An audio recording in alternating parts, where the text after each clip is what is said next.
Heaven is not 100 kilometers above the sky. It is less than 500 meters. It's a world within a world. As soon as we exited the clouds, I have never seen the amount of angels I saw. There were so many, you could not count them. I saw angels that were standing on clouds. I still remember the vision vividly. I saw two men that was standing on the cloud. They did like an abacus. Whatever they do, one would write down. And as they would do so, the clouds above them would be making different objects. With anything adjustment they would do, they would look at the clouds and then they would write down, and they would do this and they would make different. I saw on my side, there was angels that were singing on top of a cloud. I've never seen those angels before, or even the colors of the clothes they were wearing. They were just singing on top of clouds. There were angels that were flying up and down, up and down, up and down. I was in awe with what I was seeing. And all of a sudden, I saw that all the angels that were in that place at that moment in time had knelt down. And I looked to my left. There were these angels that were on a cloud, and they said, "There goes the Son of Man." In my confusion, I looked in front of me, and all of a sudden there was this man standing in front of, with a white robe, with a purple belt, floating in the midst of the sky. I would tell you, and I've said this millions of times, in heaven they are very good barbers, because the way the beard was cut, the way the hair was so silky. I've never seen a man that looked handsome. A man was handsome. He stood and he looked at me, didn't say anything. But all of a sudden I knew who was in front of me. And in my thoughts I said, can it be him? He heard my thoughts and he did this. And I could see the marks that he wanted to show me. The moment I said so, all of a sudden, I began to float down, floating down, floating down. And I landed immediately in a park. Very beautiful green park. A park with trees and flowers. And in front of me was a bench. I sat by the bench to look at the beauty that was in that. I've never seen a garden so beautiful. Guys, I'm telling you, you need to go in the realms of the Spirit. I've never seen green. The green we have here is not green. It's a fake green. I was seated on the bench, man of God, like this. There were flowers on my right side of the bench, flowers that were there. I looked to see on these flowers that looked like roses. I don't know what they were, where they were. I looked at them and I looked and I thought to myself, these are beautiful flowers. Do you know what happened? The flowers turned around like this and they said, thank you. I was startled. I said, huh? The flowers can speak. And they said, yes, we can. I stood up. I began to walk away from the flowers to Koloshi. I was walking on this path with, I don't know what material the path was made out of, but it was beautiful. It looked like gold, but it was soft. You know, gold, but shinier than gold, but soft. So I was walking, and as I was walking, I came across a river that was in front of me. And as I walked in front of this river, I saw that there are fish that were floating by.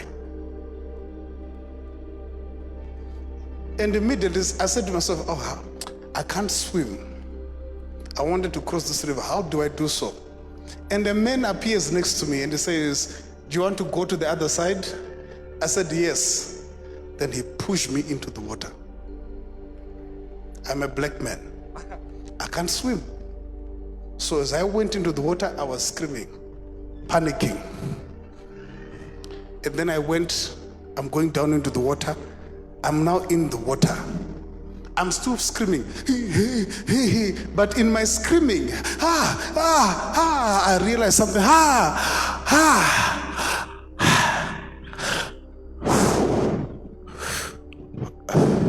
I'm underwater, but I can breathe.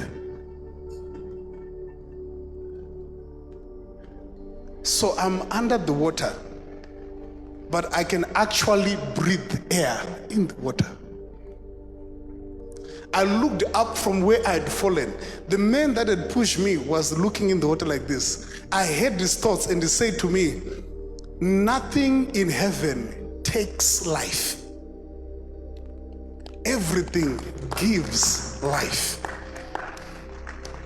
So the water that would drown you on earth, in heaven, it is life-giving waters. I'm there. I'm shocked that I am under the water. A fish swam past me like this. I looked at this fish. I will never forget this fish.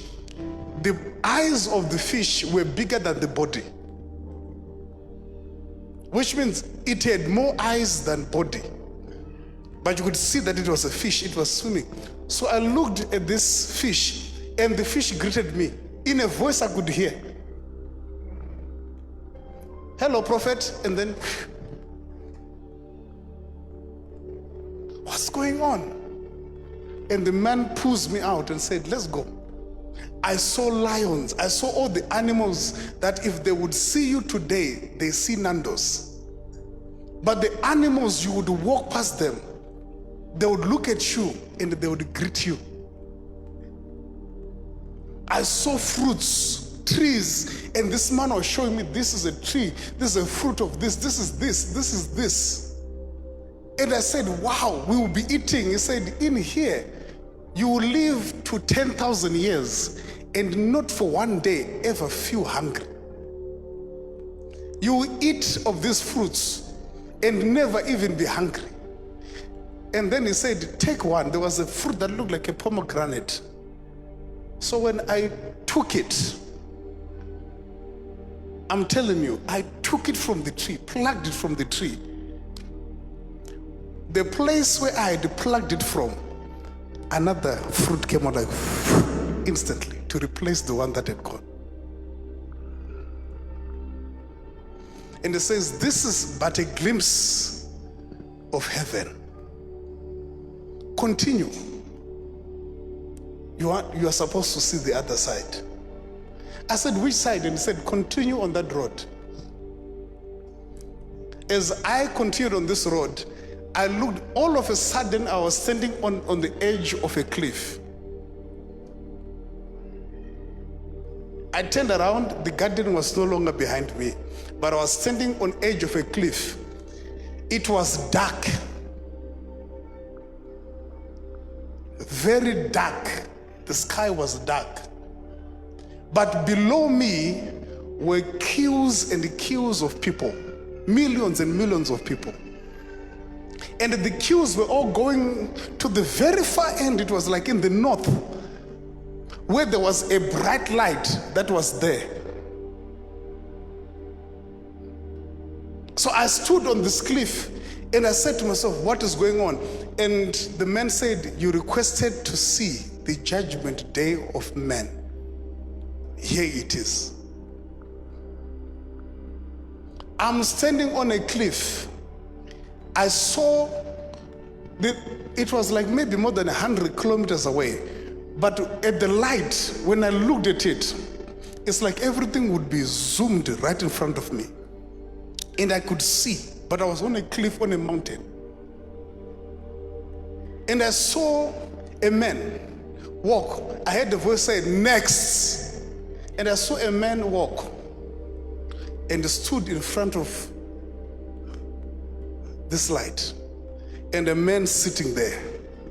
And the man began to speak. I could not hear what he was speaking, but all I heard was a loud sound like a and a flash of light, and the man was gone. So I told the man that I was with, I said, I wish to hear what is being said there.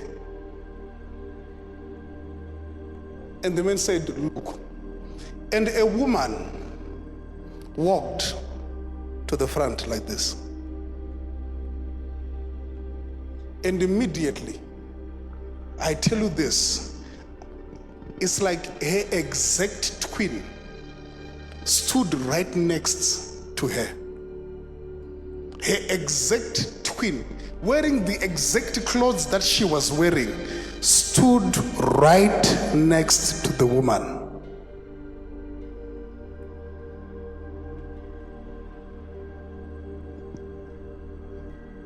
And as she stood there, she did not say anything, but the woman next to her began to give an account for her own life and said, I did this, I did this, I did this, I did this. And I heard what this woman had done. She began to speak and said, I used to do adult films.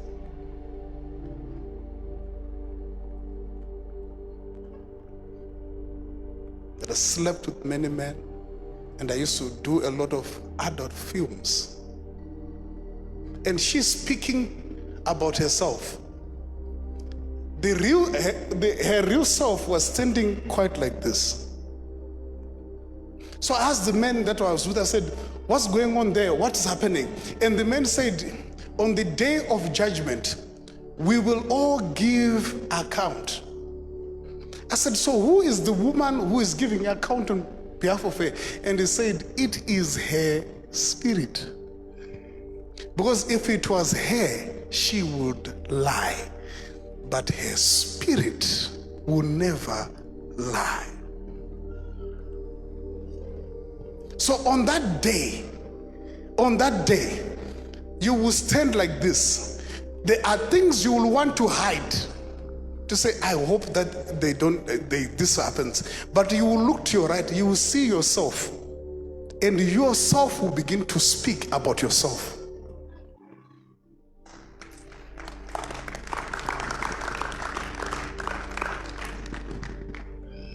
This woman spoke. And after she had spoken, this is what the voice said that was on the throne. He says, your crime is too great. For because of you, millions of people were lost also into sin. For that, eternal damnation awaits you. And where she was standing, right where she was standing there, it was like it would just open. The ground would just open. But when it would open, it would not open and just crumble. It opened and an eye would blink right on the ground. A huge eye would just blink about 2-3 times. When it blinks, the ground opens up and the person would fall. The heat that would come from that hole. I was on a cliff maybe 100 kilometers away, but I could feel the heat that would come from the ground. And the person would just fall down screaming and it close up again. And the word would say, next. And the people. I was hearing a repeat of what I'd heard a day before. The things that people were being condemned and sent to hell for were things I was currently doing. So automatically, I began to be afraid. I said, when I come, I'm going to hell. I'm going to hell. So I stood on the mountain there. As I was on the mountain, I began to pray. Father, forgive me of my, anytime I would want to say, Father, forgive me of my sins. The word forgive and sins would not come out. It's like I would, Father, in the the words forgive and sin would not come out. So I tried, and even to close my mouth, to even think of asking for forgiveness of sins, they would not register in my head. And the man that was with me saw that I was struggling, and he said, "What are you doing?" I said, I'm afraid. I want to ask for forgiveness before I get there. He says, in this realm, there is no forgiveness. It doesn't exist here anymore. And automatically I understood what they say in Shona. Kusere kwekuva, hakuna mnamatu. And the man said, there are people there that are crying to God and say, "God, let me just go back to earth and be alive for 10 seconds and give my life to God and ask for forgiveness so that I am not found wanting." But it is already too late. I was not crying. I said, God forgive me, I'm sorry. I will not do it again. I was just crying. I will not do it again. I will not do it again. And the man that was with me, then said, "Come," grabbed my hand, immediately threw me up into the sky. I found myself, I was now on top of my house in Warren Park. And the man said, "You have to go back to your body." He grabbed me like this, then he threw me with force. And I fell with force into my own body. And I woke up. My heart was beating. I was scared. I was crying. I had been gone for more than a day, because the things I saw in heaven were like a half a day, and the things I saw people being judged were more, so it moved like 24 hours. But mind you, it was 4:35 when my alarm woke me up, and there was a big clock on the wall in my bedroom that I used to see. So when my alarm woke me up, I looked at the clock on the wall the first time. It was 4:35, right? 50 seconds. The second hand was on 10. So when I then screamed again, said, "Ah!" the first thing I did was to look at the clock. It was still 4:35 and 55 seconds. Everything I had seen for more than 24 hours were less than 5 seconds.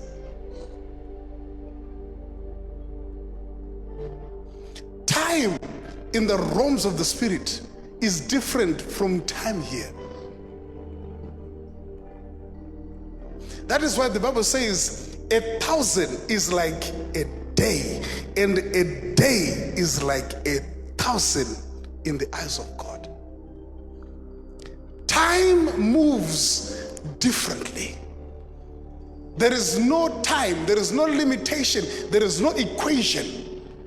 You can be here in the realms of the spirit, and you can be in America in an instant. There is no space. You can be in the year 2024, and immediately you can find yourself in the year 2053, 2 June, with accuracy. And you can actually see people, and people can actually come and talk to you. But they will not know that this man is not from this time, but is from a time past. How is it that John the Revelator, a blind man, wrote the book of Revelations and was interacting with people in the 19th century and the 21st century? Read the book of Revelations. He was speaking to men and women that were existing in the 21st century, 1934. He was speaking to people in 1934, but the guy was where?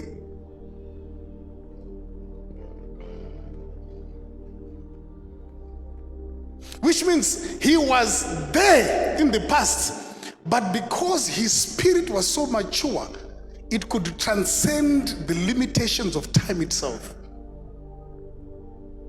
How is it I can stand here and tell you what will happen in August on 3rd and where and how with accuracy, and the day comes and it happens in your life exactly? What has happened? Was I only able to see, or was I translated into time? On the Mount of Transfiguration, what happened? Jesus is standing there, but somebody also appeared. Who appeared? And who also appeared? That's when you hear tongues.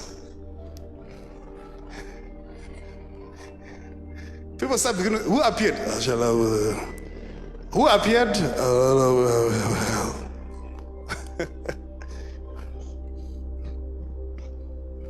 Who appeared on the right? And who appeared on the left? Shake your neighbor, say, you need to read the Bible.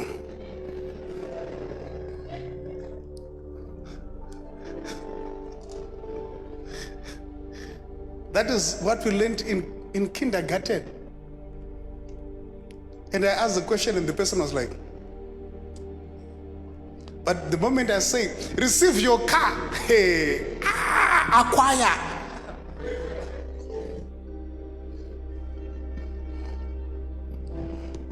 We want the results, but not the God of the results.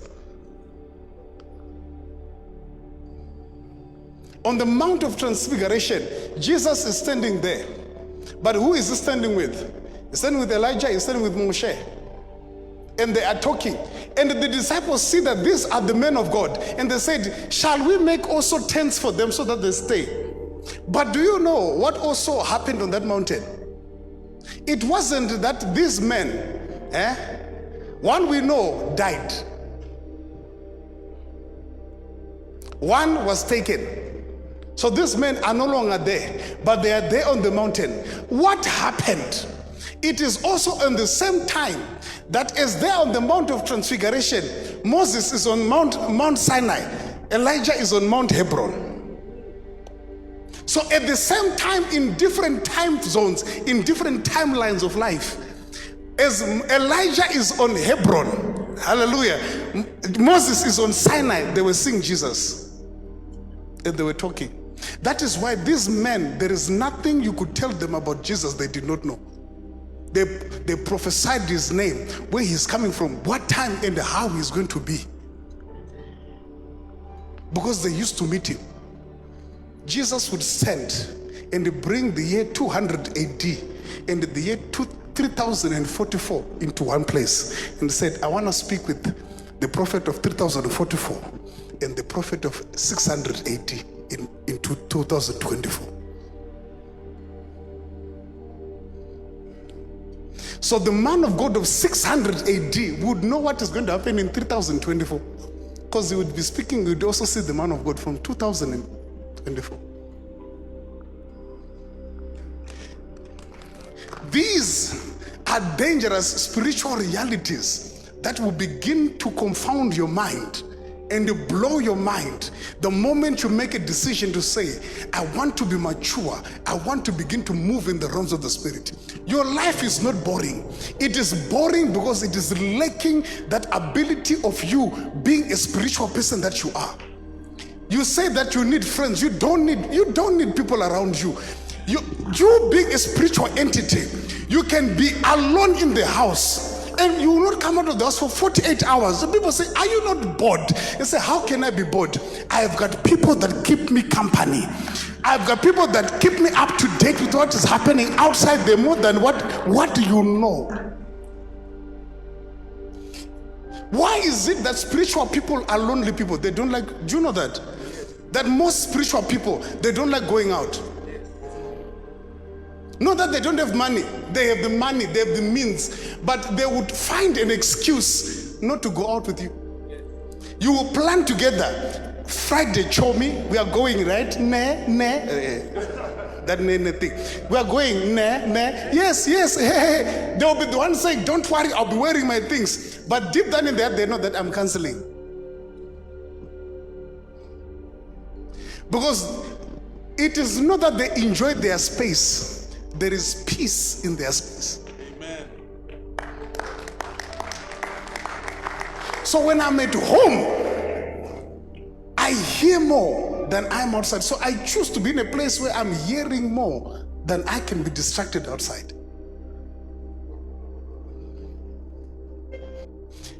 Kill the edge, beloved. that when you find yourself in the presence of God, you are focusing so much on yourself that you forget the reason why you are in the presence. Kill the edge that whenever you come to church, you are focusing on your problem more than the God of the problem. Kill that edge.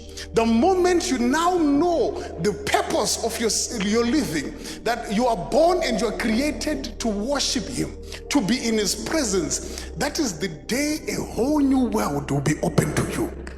You begin to see things, comprehend realities that people don't understand.